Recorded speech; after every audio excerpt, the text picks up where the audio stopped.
what will you do? It's the same eye that you're using to cry that you will use to see road, Abby. Is it not true? No matter how you are heartbroken, you will see it. Eh? No. You will eat, Abby, but you're heartbroken.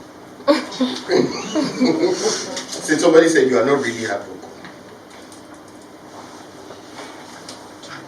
You're heartbroken. You may not eat that day and the next day, but the third day.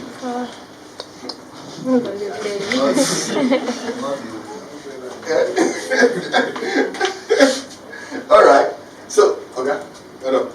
Alright. So we have to understand that you just have to be able to manage yourself so that as the pressures of work come, you are resilient enough to handle things. You are strong mentally and you are strong emotionally.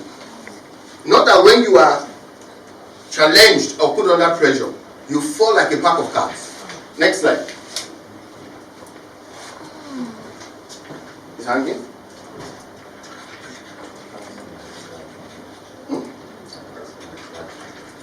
Oh, okay. Help. Okay. So the ability to recover quickly from peculiar kind of stress caused by all sorts of setbacks and adversity. Alright, next one. So let's go to some critical thing here. Next. Now, advancing despite challenges. That's what resilience is. Next one. Now let's look at this. This is where it becomes important. So if you have not been listening, listen to this one. There are 6 domains that resilience helps you to understand. The first one is this one. Oh, I don't see it. Huh? Drag it. Oh yeah, they say you should drag it. Let's skip first. Let's skip. Vision. If you don't have vision, you can't have resilience. If you came to this organization and you escorted somebody, when the pressure comes on you, all you will do to your colleagues is complain. So if you have colleagues who are consistently complaining to you, or you go out to project site and they don't do what they're supposed to do, they will escorted somebody, they have no vision of their own. Why? Because it's in that domain that you have what? Purpose and goals. When you know why you came. You know, sometimes when we were in school, in those days, you just follow one gang of boys or girls, and that gang becomes your vision. You forget the reason why you went to school until maybe you failed or something bad happens. Then your brain will now reset. Am I correct? Am I correct? If you don't have purpose, when we talk about managing teams, or for you to think about becoming a manager or owner of an organization in future, you won't think about it because you are not clear.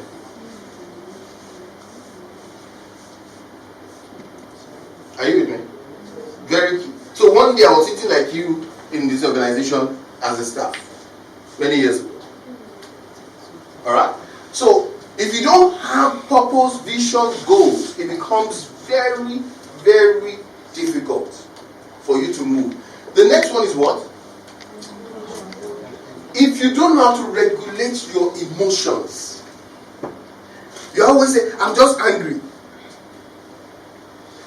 I'm super angry, super excited, super jumpy. Remove all the superlative words there and stabilize yourself. Maturity begins to set in.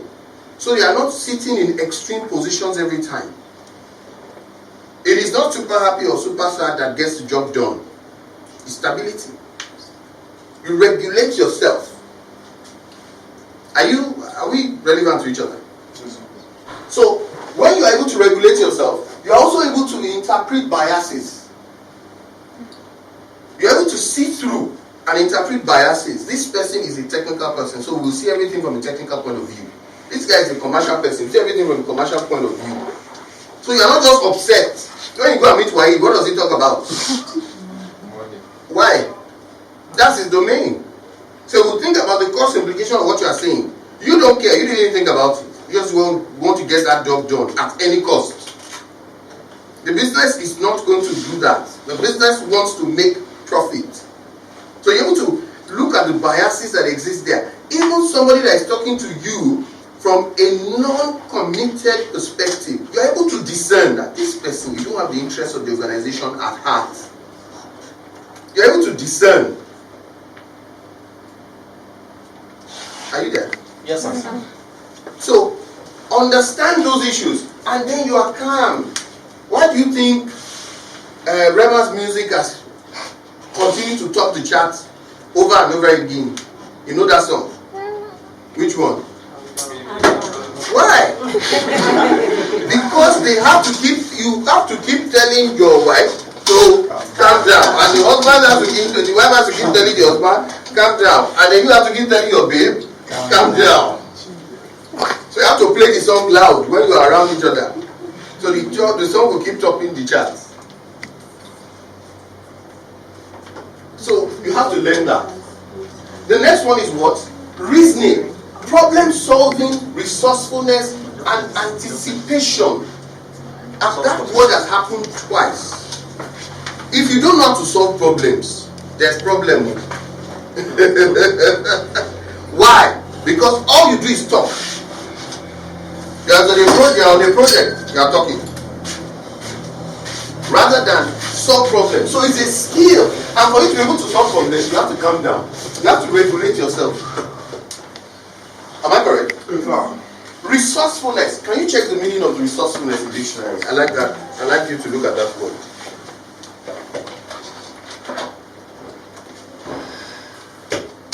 Resourcefulness. What does it say?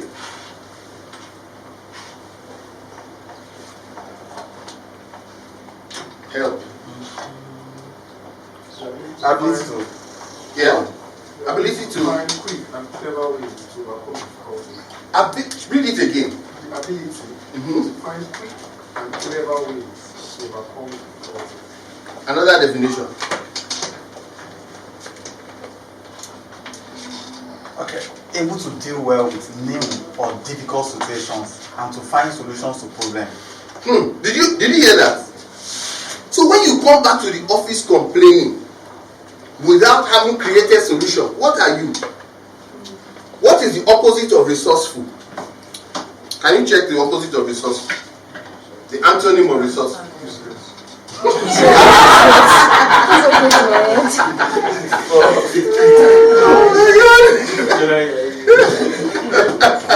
So somebody has given one. Yes, another one. What's the antonym? Clueless. Another one. So when people come to the office and come and talk story without solving the problem, they've given us two names: clueless and less. Any other antonym that you found there? Oh Lord. What did he say?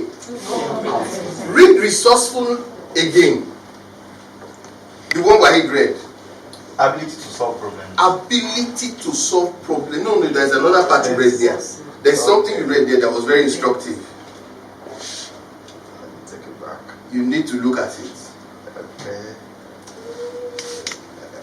Okay.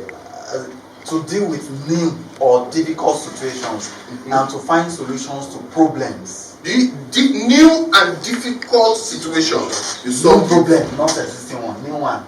You solve the problem, new problem, and that if you are unable to do it, what are you? Clueless. You are solving the problems. You are not. I did say that one. Incompetent. How can you tell me I'm incompetent? You're creating more problems. You are creating more problems. So anytime you are coming back to the office with uncontrolled emotions, and you are coming to justify with a story why you didn't solve the problem, remember this training. And remember what you have called yourself. Incompetent. Clueless. colleague comes and tells you that story, you don't have to tell him, you just smile. Income. Then you leave the remaining. Alright, anticipation. Anticipation is a very important skill. Why? You must be able to look ahead and think of the possible problems that can occur and plan for it. E.g., I'm traveling. What are the challenges that can occur? 1. Traffic. 2. Tire goes down. Car has an issue. Am I correct? Different things are happening, so you anticipate. You don't see. Sometimes, and I don't. Let me say this carefully. And it's part of this emotional regulation. There's something I learned in working in some very extreme industries. It's talking about anticipating extremities. You are going to the rig. What are all the bad things that can happen on this rig? With 77 men on board this rig. If this rig begins to sink, fall apart, how are we going to survive? Ratio of survival 50%. Who are the people that are going to die? Now, how many of you like to be in a meeting where we are discussing that? Not many people raise their hands. But guess what? Maybe later you study something. There was a study that was done of road accidents. And they found out something that was shocking. That most head-on collisions, they looked at the percentage, I can't remember it now. The number of those head-on collisions that there was fatality, the passenger died, but the driver survived. Why? Because of the reflective move of the driver. So if I want to put my hand in your eye, what do? You shut it down. So the driver swerves away from danger, but puts the passenger who is in front at risk. Very interesting. So you find that most head-on collisions, you have that the fatality is nearly always the passenger, while the driver, even though he too has injuries, but it's lower than. So you have to look at those issues and anticipate. I had one young lady that was working in my office, and she was heartbroken. First day, second day, third day, I called her to my office. Was it? Didn't you know it was going to break your heart? What do you mean? You knew. So I didn't know. What do you think happens? Relationships are starting and beginnings. Are they starting and endings? And they? Yes. Yes, sir. So why are you crying?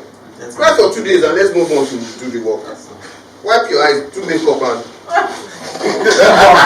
On to the next. you know what she told me? So you are so mean. No. I said, I will be mean when I sack you. You have work to do. Sure. No, I said, think about it. You are traveling to Abuja, and then this is your flight deck. My name is Captain Mole. I just received bad news that my girlfriend broke up with me. I don't know whether I can fly this plane anymore. Are you mad? What's the problem? Is that all? Is there any pilot on board? And